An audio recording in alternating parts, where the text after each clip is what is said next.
Hi there. In this video, I'm going to be doing an overview of English Language Paper 1. I will start off with what it says in the specification and just break that down into how the marks break down the different skills you need for each question and some suggested timings. So let's have a look.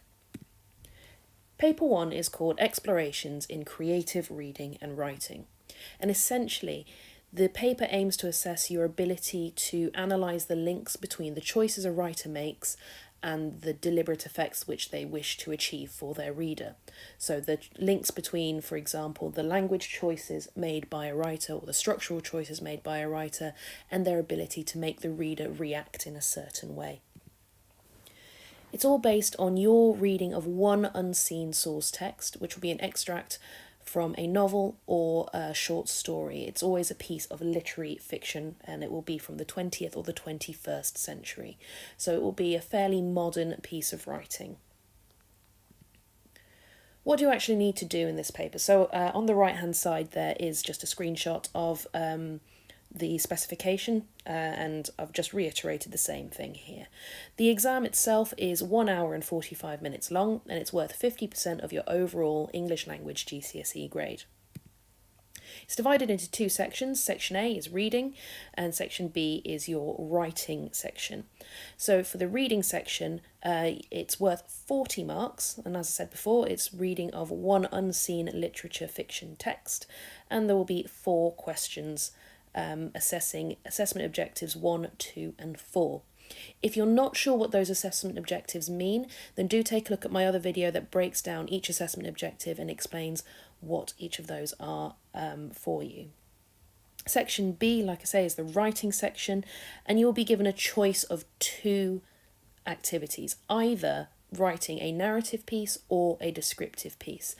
You will also be given a photo stimulus from which you can get some ideas and generate some creative response ideas. For your writing, you'll be marked both for content and organisation, and also for technical accuracy in the same task. And that assesses assessment objectives 5 and 6. And again, if you don't know what those mean, do take a look at my other videos explaining those assessment objectives. So essentially, each half of the paper is worth a quarter of your overall English GCSE grade for language. In section A, I've suggested spending around 1 hour on this section. Now, in the paper itself, AQA recommends spending around 45 minutes.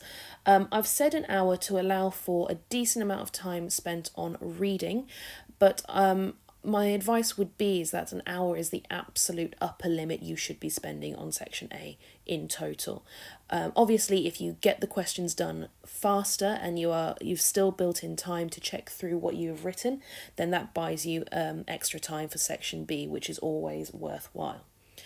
I just find that many of my students find it a lot easier to get started and really get stuck into section B, whereas section A, the timings tend to be the thing that work against people. So I've found that in general, spending around an hour, or certainly no more than an hour on this section, is time well spent. So there are 40 marks available, as I said before, for this section, and those marks are split across 4 questions. The first question, question 1, is a nice gentle introduction to the exam paper. It's a short answer question asking you to list 4 items of information from the text, and it's worth 1 mark per item of information, so 4 marks for question 1. Questions 2 and 3 are slightly longer, though still fairly short form answers. They're worth 8 marks each, and they both assess AO2. So one question will be looking at the effects of language on the reader, and the other looks at the effects of structure on the reader. And then question 4 is an extended answer question. It's worth 20 marks, assessing AO4. So it's quite a hefty mark load for one assessment objective, which is why it's worth spending a little bit more time on that one, as that's where a lot of your marks can be banked. Right, so let's see how much of that you were listening to. A quick 10 question true or false quiz. Pause the video, see what you think, and come back. Okay. So let's go through those answers. So, number 1, paper 1 is based on a set text you will study beforehand. That is false. It is unseen fiction. So unless you are incredibly lucky and very, very widely read, you are very unlikely to have read the source text before. Question 2. Yes, of course it is. It is 5 questions long, although the task in section B isn't really a question that you answer. We'll still refer to it as a question because it keeps it nice and easy. Section B is, of course, the writing section of the exam.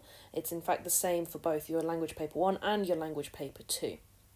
Section A is, however, definitely worth 40 marks. The whole paper is worth 80 overall, and that is split across both sections.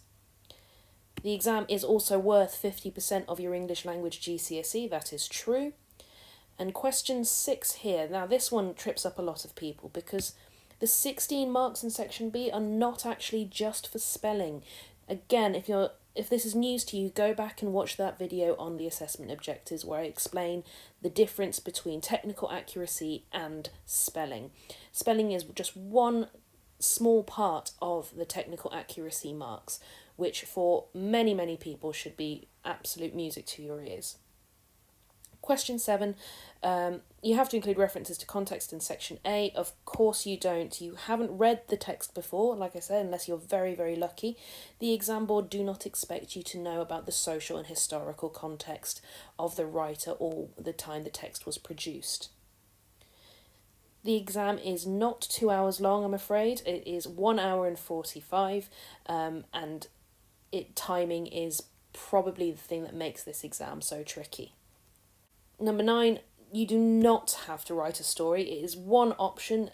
The 2 options that you will be given will be narrative or descriptive, although when I come to do question 5 with you guys, I will explain that actually the best answers will include elements of both, but you do not have to write a story. You can opt to do a description instead.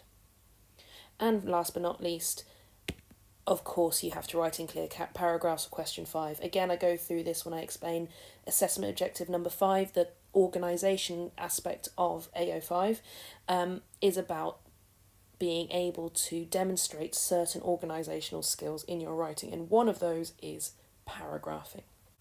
So if you got 100% on that true or false quiz, well done, give yourself a pat on the back. If you needed to just go back and rewind bits of this video to double check some of your understanding, it's probably worth doing that now before you continue. So I have done another video that is a walkthrough of reading an extract for English language paper 1. If you haven't already watched it, you may wish to watch that now first before proceeding with this one. It's entirely up to you, but I'm just going to go through the shorter version of the process now. So it's the first thing you should do, really. First things first, it's a reading exam. Let's get the text read. Again, I would recommend spending at least 10 minutes on a really deep and detailed read and highlight of the extract. Read it through carefully.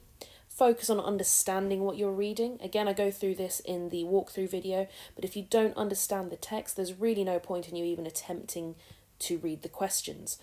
Make sure you understand the text first and then have a go at the questions.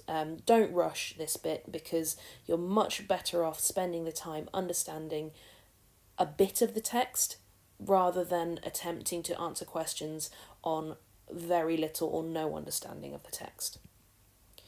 I will encourage you all to read actively. This is exactly what I demonstrate in my other video. Don't just read passively and hope that it will all go in by osmosis. Have a highlighter or a pen in your hand while you read, and as you go, highlight or underline words or phrases that jump out at you. I sometimes refer to these as kind of flashbulb moments, that moment where in a text where a word just really jumps out at you as particularly interesting, or your eye is drawn to it, your brain kind of goes over it again and again after having read it once. Those are the things that your attention is drawn to, and those will become important in your questions 2, 3 and possibly even question 4. So highlight as you go. It saves you doing the job twice.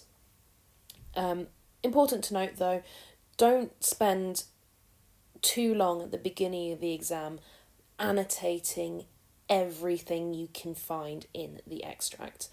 If you have a look at my video where I walk through the process, yes, I do highlight a lot and I do annotate a little, but that is the process slowed right down. With practice, you start to do things instinctively, and you'll be able to recall that information a lot better. But certainly, to begin with, make sure that you are highlighting and underlining those flashbulb moments, those things that jump out at you. So using the extract from Rebecca, which is the one that I used in the walkthrough, have a go yourself. Have a read of the extract if you haven't already, and have a go at the same process. So using a pen or a highlighter, highlight as you go those moments that jump out at you, those words and phrases that you find interesting. And if you have time after the 10 minutes, read it again, this time considering meaning. If at all possible, I would recommend at least 3 full read-throughs.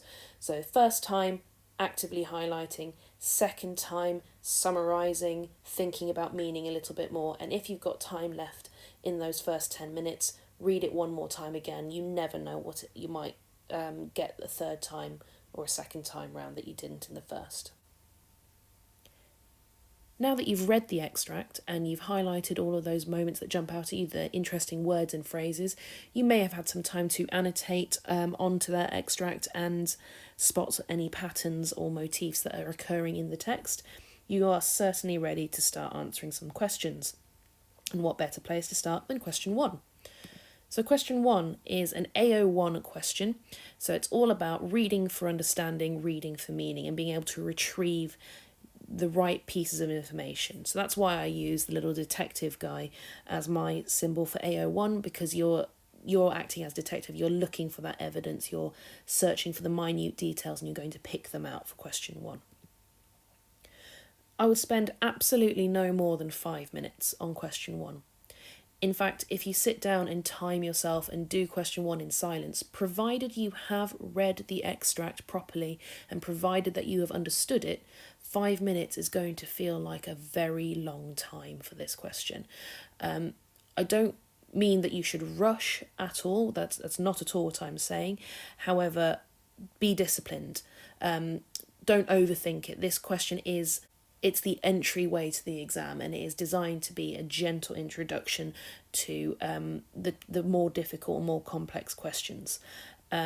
5 minutes, I think, is a fair amount of time, but most of my students find that they're ready to move on after 2 or 3. Please read the question. It sounds obvious. It sounds like I'm patronising you, but you would be amazed how easy it is to find 4 items of information, write them down, and then only realise afterwards that you've written the wrong pieces of information down. In particular, one practice paper that I did with a class used an extract from Harry Potter, and the first question was list 4 things you learn about Mr. Dursley in this extract, and I had a good percentage of the class writing me 4 facts about Mrs. Dursley because they hadn't read the question properly. So please do make sure that you are answering the right question, not the question you think you are answering. Find the relevant lines in the text and draw a box around them. Again, I showed you what I mean by this in the walkthrough video where I annotate the extract from Rebecca. It just stops your mind from wandering, or your eyes from wandering to lines that are not relevant to the question, and writing information that may be correct but doesn't answer what question 1 is asking you to do. If you find it helps, highlight the key words in the question, make sure that you are focused on what it is you're being asked, and reread the section of the text relating to the question before you write anything down. Now, before you moan at me about how much reading I've asked you to do before you've written a single word in this exam, the section named for question 1 is normally around 5 to 6 lines, so it should be really just a quick skim through, making sure that you have got that information fresh in your memory. Again, I know I sound like I'm patronising you and it sounds all incredibly obvious, but these are 4 free marks. AQA have designed this to be, they keep using that phrase, a gentle introduction to the exam. Having said that, there was still an alarming number of students last year who didn't get 4 out of 4, and speaking to some of my own students where this might have been the case, it's often because they just rushed. They didn't take their time. They didn't spend enough time considering what it was they were being asked, and it's so gutting to lose a mark on question 1. It should be the one that absolutely everyone nails. So it's a gentle introduction, but it's also a good way to focus yourself for the rest of the exam. So make sure you do it right. I cannot emphasise this enough. This holds true for all of your questions, actually, but nowhere more so than in question 1, because there's so little space for error. I mean, physical space on the page is only 4 very short lines. Must answer each statement in a full sentence if you can. And the reason for this is that AO1 assessment for this question is looking at whether you actually understand the text. Now, if you copy quotes down without any kind of context or any introduction, there's a chance you get it right. But the examiner will not be able to tell whether you've done that on purpose or whether you have indiscriminately just grabbed random pieces of information from the lines and copied them down and got it right by total accident. So writing down your answers in full sentences overcomes that doubt in your examiner's mind, and make sure that you get the mark for deliberately getting the answer right. Things that you should do, though, to sort of signpost your examiner that you are deliberately and consciously using the right evidence and that you are showing really strong AO1 skills. One way is to use your own word to interpret a quote, draw an inference. This is a really good way, it's a very reliable way to show that you understand, because there's no copying whatsoever involved. If you're using your own words, the examiner can be certain that you have taken that information, processed it in your brain, and translated it into your own words.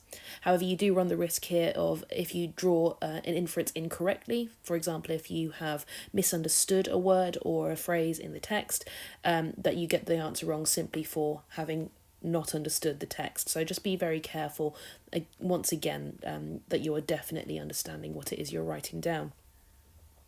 You can, of course, use quotes, but you just need to introduce them. So it can be as simple as adding a "he is" if the question is about a character, or if it's about a setting, then naming the setting. The garden is. It doesn't need to be anything fancier than that, and you can in fact use the same introduction for all 4 pieces of information if you want so wish. There are no marks in this particular question for creativity, so if it works, then find a way that works for you and stick to it. And absolutely, focus just on the lines related to the question. Anything mentioned that falls outside of the lines is not worth any marks at all, I'm afraid, even if it is correct. So if you're being asked to write down 4 facts about a character, for example, it is possible to write down a factually correct piece of information and receive 0 marks for it if that piece of information isn't obtained within the lines that the question guides you to. So again, by drawing the box around those lines, and only looking at those lines in particular when you're doing question 1, you can eliminate that as being a potential pitfall. So why don't you have a go? This is a question 1 based on the extract from Rebecca that I use in my walkthrough. And I've given you a slightly longer set of lines. I've given you 10 lines to look at for this first practice. So read again the first part of the source, lines 1 to 10. Draw a box around them first. List 4 things from this part of the source about the outside of the property. Time yourself on doing this. So set yourself a timer, spend absolutely no more than 5 minutes, but I can almost guarantee you you'll be done within 2 or 3. Select 4 different pieces of information and write each piece of information as a full sentence. I'll put some answers up in the next couple of slides, so if you want to pause the video, have a go at question 1, and then come back, we can go through those answers together. Okay, hopefully that was fairly easy. Let's have a look. So here are some possible answers for question 1. Now this list won't be exhaustive. It should hopefully cover most of the possible answers. You just need to use your common sense a little bit when you're doing a bit of self-assessment. If you phrased it slightly differently but it's still correct, you can give yourself the mark. So, the house is abandoned or the house is empty would count as 1 mark. The house looks uninhabited. So there's an example of how you can introduce a quote and still use it correctly. There is an iron gate leading to the drive. The gate to the house has a padlock and chain on it, or, if you're reinterpreting that into your own words, the gate is locked. The driveway twists and turns. The driveway is narrow and unkempt. It was not the drive the writer had known. And the house was a puzzling sight. So any 4 of those pieces of information, or if you've got a piece of information that is similar and still factually correct from those lines, you can give yourself the mark. So here are some traps to avoid for question 1. Here's some things that I see quite often in my students' work. So quotes on their own. So if you had just written the word uninhabited, I'm afraid that's not worth any marks. 1-word answers for the same reason. The examiner doesn't know what it is you're referring to if you just write the word empty. So make sure that you introduce it at least a little bit. The house was or the house is empty. Try to avoid quotes outside the lines. Nature was taking over. It's factually correct. However, it is not from lines 1 to 10. So you'd get no marks for that one. Also, this is a trap that a lot of students fall into, and it often leads to them saying, I couldn't find 4 pieces of information, and that is not separating the ideas. So this example answer has written, there was an iron gate with a padlock and chain on it that blocked the way to the house. Actually, if you break that down, there's several pieces of information there. You've got the fact that there was an iron gate, that would have been 1 mark. There's a padlock and chain on that gate, there's another mark.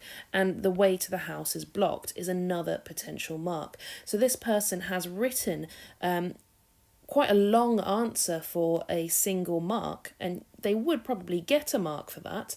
However, there was potentially 3 marks in there, and if that meant that they then struggled to find the other pieces of information from the extract, that's a trap that is a really tricky one to get out of. Especially, I'd say that's especially the case if the section that you're given to focus on for question 1 is very short. Make sure you're separating each item of information essentially, and you'll maximise your marks that way. So that was the walkthrough of English Language Paper 1 and the reading process, as well as an opportunity to have a go at a question 1. Any questions at all, tweet me at CollinsKEnglish and let me know what you think. I will be doing another couple of videos very, very soon on questions 2, 3 and 4, and then eventually also some videos on section B, the writing section. Thank you very much and have a good day.